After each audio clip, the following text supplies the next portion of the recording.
Hello，大家好，歡迎返嚟我嘅 channel，我係啫喱。蜜糖豆佢所含嘅卡路里同脂肪咧都係非常之低嘅，但係咧佢嘅蛋白質咧就會比好多嘅葉菜啦或者係瓜類咧都高好多嘅，而且蜜糖豆含有非常之豐富嘅維他命 A、B、C 成分啦。維他命 A 可以預防眼部疾病嘅，維他命 B 咧可以維持皮膚同埋頭髮嘅健康啦。而維他命 C 就可以延緩衰老，提高人體嘅免疫力啦。所以咧，蜜糖豆係一個非常之健康嘅食材嚟噶。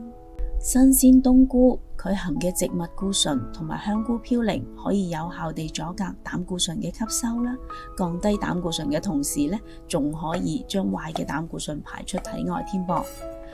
你哋今日好嗎？留言話我知，你哋想睇啫喱煮啲咩餸啊？祝你有開心愉快嘅一日。咁我呢度呢，就用咗大概200個 gram 左右嘅新鮮冬菇啦，同埋我會將佢切成一片片嘅。另外呢，我呢度仲準備咗大概200個 gram 左右切得靚靚地嘅紅蘿蔔片啦。我炒素菜呢，通常我都中意落少少薑片嘅喎，咁樣呢，可以令到成個餸更加香噶。咁我呢度落咗大概10個 gram 左右嘅薑片嘅。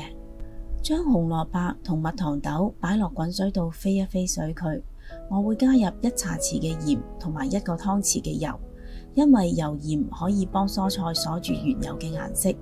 飛水大概2分鐘左右就差唔多噶啦。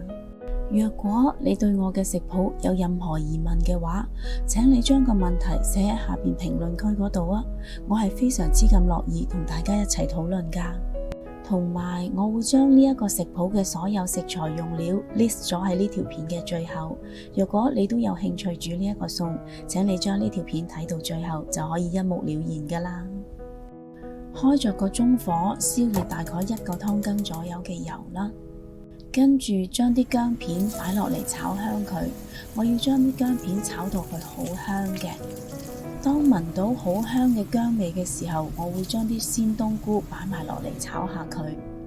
因為鮮冬菇呢，佢會有一啲嘅草青味嘅，所以我會將佢爆炒大概30秒左右啦，嚟去除佢嘅草青味嘅。然後我會落大概10秒左右嘅紹酒啦，嚟幫冬菇提升佢嘅香味嘅。跟住我會落大概50秒左右嘅清水或者高湯啦，嚟煮一煮啲冬菇嘅，將冬菇嘅鮮味煮出嚟。至於調味方面呢，係非常之簡單嘅，我會用2個茶匙嘅豉油啦，1個茶匙嘅素食蠔油啦，嚟做一個簡單嘅調味嘅。落完咗調味料之後，我會轉翻個細火，將冬菇煮大概3-4分鐘左右，令到啲冬菇完全熟透嘅。哇！啲冬菇已經聞到好香啦！呢個時候將蜜糖豆同埋紅蘿蔔擺埋落嚟，將佢哋嘅味道完美地 mix 埋一齊啦。將佢哋炒多大概1分鐘就可以上碟噶啦。